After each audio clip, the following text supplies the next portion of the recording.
Hormuz കടലിടുക്ക് ഇന്ത്യക്കായിട്ട് തുറന്നിട്ടിരിക്കുകയാണ്. Indian ടാങ്കറുകളിൽ നിന്ന് toll ഈടാക്കുന്നില്ല. ഇത് പറഞ്ഞിരിക്കുന്നത് ഇറാന്റെ സ്ഥാനപതിയാണ്.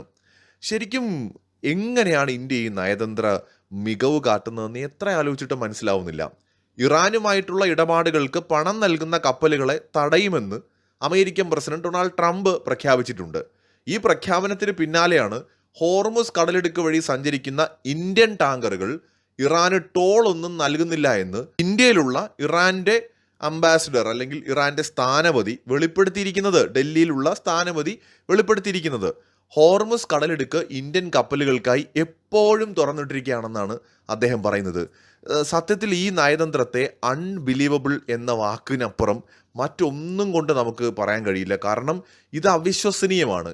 എന്തുകൊണ്ടാണ് ഇത് അവിശ്വസനീയമെന്ന് ചോദിച്ചാൽ, ഈ മാർച്ച് അവസാനത്തോടുകൂടി ഇറാന്റെ വിദേശകാര്യമന്ത്രി സയ്യിദ് അബ്ബാസ് അരാക്ചി അദ്ദേഹം ഇറാന്റെ ക്ലോസ് ആയിട്ടുള്ള പാർട്ട്നേഴ്സിനെ കുറിച്ച് അദ്ദേഹം 5 രാജ്യങ്ങളുടെ പേര് പറഞ്ഞു. അതിൽ ആദ്യത്തെ പേരുകളിൽ ഒന്ന് ഇന്ത്യയാണ്. India, China, Russia, Iraq, Pakistan. ഈ 5 രാജ്യങ്ങളാണ് ഇറാന്റെ അടുത്ത സുഹൃത്തുക്കൾ എന്ന് പറഞ്ഞുകൊണ്ട് ഇറാന്റെ വിദേശകാര്യമന്ത്രി സയ്യിദ് അബ്ബാസ് അരാക്ചി കൃത്യമായും സൂചിപ്പിച്ചത്.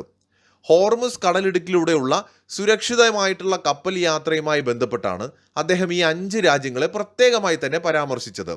ഇതിൽ മറ്റ് 4 രാജ്യങ്ങളുടെ പേര് പറഞ്ഞതിൽ എനിക്കൊരു അത്ഭുതവുമില്ല, ഈവൻ പാകിസ്ഥാനെ പോലും. കാരണം പാകിസ്ഥാനും ഇറാനും തമ്മിൽ അതിർത്തി പങ്കിടുന്നുണ്ട്.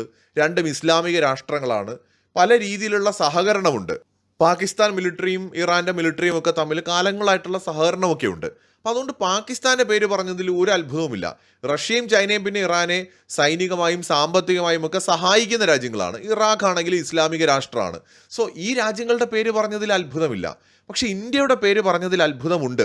കാരണം ഈ യുദ്ധം തുടങ്ങുന്നതിന് മുമ്പ് ഇന്ത്യയുടെ പ്രധാനമന്ത്രി നരേന്ദ്രമോദി ഇസ്രായേലിൽ പോയിരുന്നു. നെതന്യാഹുവിനോടൊപ്പം സമയം ചെലവഴിച്ചു, ഒന്നിച്ച് വാഹനത്തിൽ സഞ്ചരിച്ചു, ഒരുപാട് സ്റ്റേറ്റ്മെന്റുകൾ പറഞ്ഞു. ഇന്ത്യ ഇസ്രായേൽ ബന്ധം കൂടുതൽ ദൃഢമാക്കി മാറ്റാൻ വേണ്ട നടപടികൾ എടുത്തു. അതിനു പുറമെ ഇന്ത്യ അമേരിക്കയുമായിട്ട് നല്ല ടേംസിലാണ്, യൂറോപ്പുമായിട്ട് നല്ല ടേംസിലാണ്, UAE-യുമായിട്ട് നല്ല ടേംസിലാണ്. ഒരുപാട് രാജ്യങ്ങളുമായിട്ട് ഇന്ത്യക്ക് നല്ല ബന്ധമുണ്ട്. ഇറാനുമായിട്ട് സ്വരച്ചേർച്ചയിലല്ലാത്ത നിരവധി രാജ്യങ്ങളുമായിട്ട് ഇന്ത്യ നല്ല ടേംസിലാണ്. അപ്പം ആ ഇന്ത്യ ഇറാന്റെ സൗഹൃദ രാജ്യങ്ങളുടെ പട്ടികയിൽ ഇടം പിടിക്കുന്നു എന്ന് പറയുമ്പോൾ ഇവിടെ കുറേ ആളുകൾ വിചാരിച്ചു വെച്ചിരിക്കുന്നത് അത് ഇന്ത്യയും ഇറാനും ഭയങ്കര പുരാതന കാലം തൊട്ടേ ഉള്ള ഭയങ്കരമായ ബന്ധമാണ്, അതുകൊണ്ടാണോ അങ്ങനെയാണ് ഇങ്ങനെയാണ്, അല്ലെങ്കിൽ ഇന്ത്യക്കാരായിട്ടുള്ള കുറേ ആൾക്കാർക്ക് ഇറാനെ ഭയങ്കര ഇഷ്ടമായതുകൊണ്ടാണ്, അങ്ങനെ ലവ് ആയതുകൊണ്ടാണെന്നൊക്കെ പറഞ്ഞിട്ടാണ് വിചാരിച്ചു വെച്ചിരിക്കുന്നത്. അങ്ങനെയൊന്നും അല്ല. ശരിക്കും പ്യുവർ ആയിട്ടുള്ള ഡിപ്ലോമസിയും നയതന്ത്ര നീക്കങ്ങളും അതിൻ്റെ പുറകിലുണ്ട്. ഇന്ത്യയുടെ ശക്തമായ സ്വാധീനം അതിൻ്റെ പുറകിലുണ്ട്. ഇത് നമ്മൾ മനസ്സിലാക്കാതെ വൈകാരികമായിട്ട് ഈ വിഷയത്തെ കാണരുത്. ഈ പുരാതന ബന്ധമൊക്കെ കൊണ്ടാണെങ്കിൽ ആദ്യം നമ്മളോട് വളരെയധികം സ്നേഹം കാണിച്ച് സഹകരിക്കേണ്ടത് ആരൊക്കെയാണെന്നറിയോ? ഒന്ന് പാകിസ്ഥാൻ, പിന്നെ ബംഗ്ലാദേശ്, പിന്നെ നേപ്പാൾ, പിന്നെ ശ്രീലങ്ക. ഈ രാജ്യങ്ങളൊക്കെ ഇന്ത്യയുമായിട്ട് അതിപുരാതന കാലം തൊട്ടേ ബന്ധമുണ്ടായിരുന്നു എന്നുള്ളതല്ല. ഇതൊക്കെ ഒരു രാജ്യത്തിൻ്റെ ഭാഗമായിരുന്നു. പാകിസ്ഥാനും ബംഗ്ലാദേശും ഒക്കെ 1947 മുമ്പ് വരെ ഇന്ത്യയായിരുന്നു. അപ്പോൾ അവിടെ നമ്മളെ അടുത്തൊന്ന് പിരിഞ്ഞു പോയെങ്കിലും അവിടെ ഉള്ള മനുഷ്യന്മാരും നമ്മളും ഒക്കെ തമ്മിലുള്ള ബന്ധം അത്രയും ഡീപ്പാണ്. സോ പാകിസ്ഥാനും ബംഗ്ലാദേശിനും പക്ഷേ നമ്മളോട് തോന്നുന്നില്ല നമ്മൾ പണ്ട് ഒന്നിച്ചായിരുന്നു, ഒരേ തറവാട്ടിലുള്ള ആൾക്കാരാണ്, ഒരേ രാജ്യമായിരുന്നു, പുരാതന മറ്റേ അവിസ്മരണീയ ബന്ധമുണ്ട് എന്നൊന്നും അവർക്ക് തോന്നുന്നില്ല അല്ലേ? അപ്പോൾ പിന്നെ അവർക്ക് തോന്നാത്തത് എങ്ങനെ ഇറാന് തോന്നുന്നു? അപ്പോൾ അതൊന്നും അല്ല ഇവിടുത്തെ വിഷയം. ഒരു കാലത്ത് ഇന്ത്യയും അഫ്ഗാനിസ്ഥാനും ഇറാനും ഒക്കെ വിശാലമായ ഒരു വലിയ രാജ്യത്തിൻ്റെ ഭാഗമൊക്കെ തന്നെയായിരുന്നു. പല കാലങ്ങളിലും വിശാല ഇന്ത്യൻ സാമ്രാജ്യങ്ങളുടെ കീഴിലായിരുന്നു. അത് മൗര്യ സാമ്രാജ്യത്തിൻ്റെ കാലത്തും വിക്രമാദിത്യൻ്റെ കാലത്തും ഗുപ്ത എംപയറിൻ്റെ കാലത്തും ഒക്കെ ആയിട്ട്, പിന്നീട് വന്ന മുഗൾ സാമ്രാജ്യത്തിൻ്റെ കാലത്തൊക്കെ ആയിട്ട് പല പല കാലങ്ങളിൽ ഇതിൻ്റെ പല ഭാഗങ്ങളും ഒരു വലിയ സാമ്രാജ്യത്തിൻ്റെ കീഴിൽ തന്നെയായിരുന്നു. അപ്പോൾ അതുകൊണ്ട് പുരാതന ബന്ധമൊക്കെ ഉണ്ട്, ശരിയൊക്കെ തന്നെയാണ്. പക്ഷെ അതൊന്നും അല്ല ഇവിടുത്തെ വിഷയം. ഇന്ത്യ റീജിയണിൽ ഒരു മേജർ ശക്തിയാണ്. മാത്രമല്ല ഇന്ത്യ ഇറാനുമായിട്ട് നല്ല സൗഹൃദത്തിലാണ്. ഇന്ത്യയിലെ ഗവൺമെൻറ് നല്ല സൗഹൃദത്തിലാണ്. വിശേഷിച്ച് BJP ഗവൺമെൻറ് എല്ലാ കാലവും ഇറാനുമായിട്ട് സവിശേഷമായൊരു സൗഹൃദം നിലനിർത്തിയിട്ടുണ്ട്. ഈ 2000-ന് ശേഷം നമ്മുടെ അടൽ ബിഹാരി വാജ്പേയിയുടെ കാലത്താണ്, ഞാൻ മുമ്പ് പല വീഡിയോകളിലും പറഞ്ഞിട്ടുണ്ട്, ഇന്ത്യ ഇറാൻ ബന്ധം വളരെ ഊഷ്മളമാവുന്നത്. ഈ ചബഹാർ പോർട്ടിൻ്റെ ഒക്കെ പ്രോജക്റ്റ് തുടങ്ങുന്നത് ആ കാലത്താണ്. പിന്നീട് മോദി വന്നതിന് ശേഷമാണ് ഈ പ്രോജക്റ്റ് യാഥാർത്ഥ്യമാവുന്നത്. അപ്പോൾ തന്നെ മനസ്സിലാക്കിയാൽ മതി BJP ഗവൺമെൻറ്റും ഈ പറയുന്ന ഇറാനുമായിട്ടുള്ള ഒരു ബന്ധം വളരെ സ്ട്രോങ് ആണ് എന്നുള്ളത്. അഭിപ്രായ വ്യത്യാസങ്ങളുണ്ട് കാശ്മീരിൻ്റെ വിഷയത്തിലടക്കം.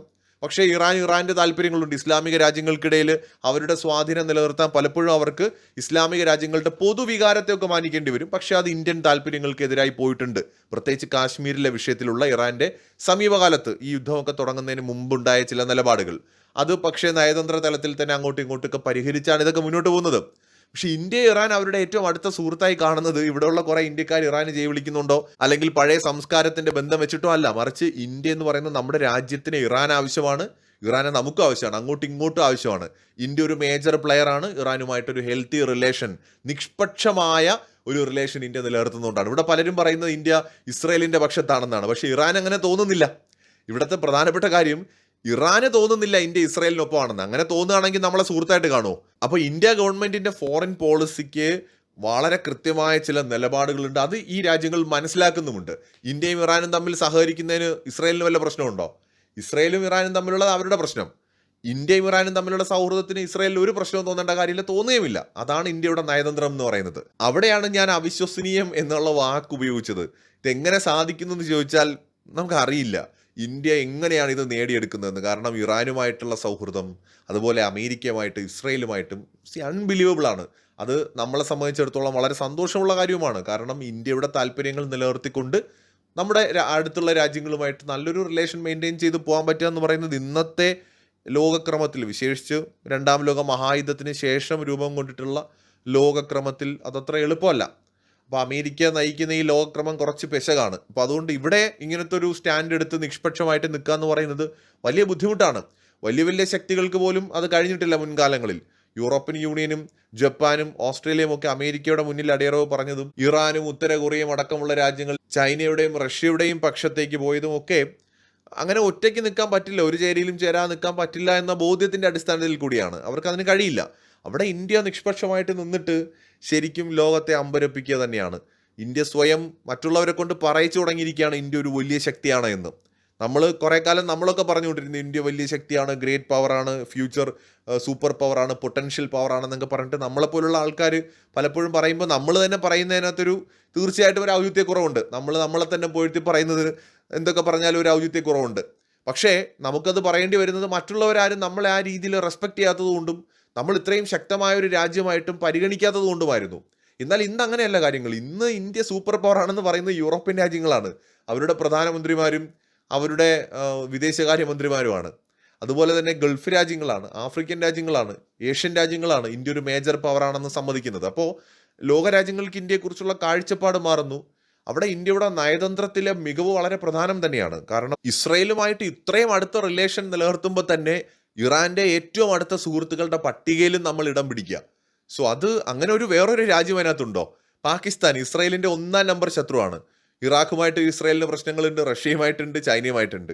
സോ അവിടെ ഇസ്രയേലുമായിട്ട് ഇത്രയും ക്ലോസ് റിലേഷൻ മെയിൻറ്റെയിൻ ചെയ്യുന്ന ഏക രാജ്യം ഇറാന്റെ സൗഹൃദ പട്ടികയിൽ ഇന്ത്യ മാത്രമാണ്. ഒന്ന് മാത്രം വീണ്ടും പറയുന്നു, അവിശ്വസനീയമാണ് ഇന്ത്യയുടെ ഈ നയതന്ത്ര മികവെന്ന് പറയുന്നത്. മറ്റൊരു വീഡിയോയുമായി വീണ്ടും കാണാം.